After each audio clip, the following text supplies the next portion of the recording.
Tony K, Mr. Fix-It. How you doing, everybody? Listen, quick pro tip. If you ever do a little patch, plaster, joint compound, lightweight, heavyweight, whatever you're using to patch the hole. In this case, it was just a small skim coat that I had to do over the ceiling right here. And you can see the bumps are there. So typically the next step is to sand it smooth. I'm gonna give you an idea. You don't like dust? Use a sponge. This is a basic utility sponge. You can get it at Home Depot at the tile aisle, usually where the tiles are. This is kind of like a gritted sandpaper on that side. This, you wet it, not soak it. This is wet right now. And you very simply, let me reverse this. I can't reverse it, of course.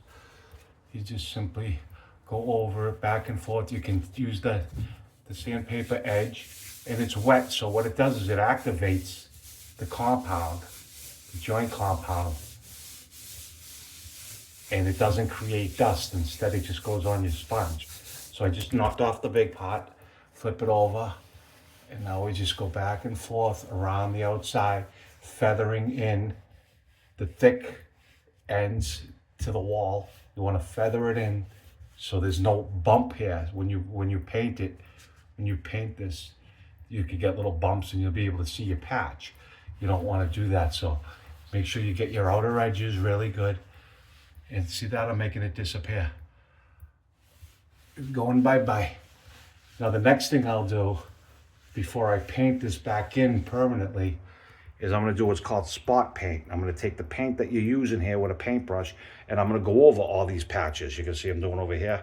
I'm gonna go over these patches first with the paintbrush, paint it in, and then come back and roll out the rest of the ceiling or whatever you're doing.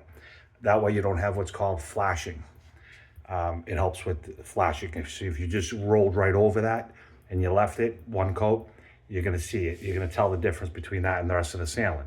So to make it look uniform, paint it first, let it dry. It's called just flash painting. And then you go ahead and roll out. Pro tip, Tony K here, Mr. Fix-It. Love you guys.